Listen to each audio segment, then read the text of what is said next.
Bienvenue dans ce tutoriel dédié au sommaire de résultats d'imagerie dans CrystalNet. Pour une compréhension optimale, nous vous suggérons de visionner d'abord le tutoriel Détails usagers et tableau de bord de l'usager.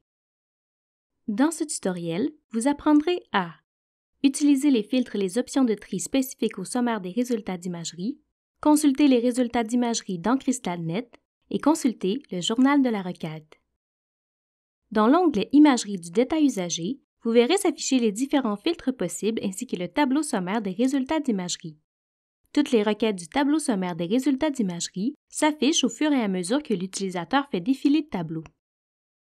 Attardons-nous d'abord aux filtres et aux différentes options de recherche. Il est possible de rechercher des examens selon la date de l'examen ou la date de la dernière modification. Par défaut, les requêtes des 365 derniers jours sont affichées. Le nombre de jours peut cependant être configuré par votre établissement. Le bouton « Voir toutes les images PACS » permet d'afficher toutes les images PACS de l'usager pour un site donné. Si le bouton « Voir toutes les images PACS » a été utilisé par au moins un intervenant, un deuxième bouton « Consulter le journal » sera présent. Ce dernier permet de voir qui a visualisé les images PACS de l'usager en contexte. Les renseignements suivants se trouvent dans le tableau. La date de l'examen. S'il y a lieu un indicateur signifiant la présence d'une image PACS, notez que cliquer sur cet indicateur permet de consulter l'image PACS de l'examen, le statut de la requête, le site d'où provient la demande, le nom des examens demandés dans la requête, le nom de l'intervenant ayant demandé l'examen, le numéro de la requête dans le système source. Notez qu'en cliquant sur celui-ci, vous pouvez consulter le détail de la requête, la date et l'heure de la dernière mise à jour reçue dans CrystalNet pour la requête en question, les annotations présentes pour la requête et le journal de la requête. Un rapport est disponible pour les statuts suivants: préliminaire, final, modifié, final amendé et préliminaire amendé.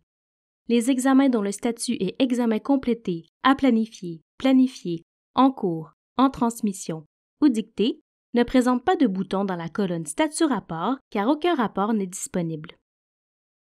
Pour ouvrir la fenêtre Journal de la requête, cliquez sur l'icône suivante. L'onglet Consultation permet de voir l'historique de consultation de la requête. L'onglet PACS permet de consulter l'historique de consultation des images PACS. L'onglet Impression permet de consulter l'historique des impressions d'un rapport spécifique. Ceci conclut le tutoriel portant sur le sommaire des résultats d'imagerie dans CrystalNet. N'hésitez pas à consulter notre base de connaissances pour en savoir davantage sur les diverses fonctionnalités de CrystalNet. Nous vous invitons également à visionner nos autres tutoriels, disponibles à la fois sur notre chaîne YouTube, sur notre site Web et sur notre base de connaissances.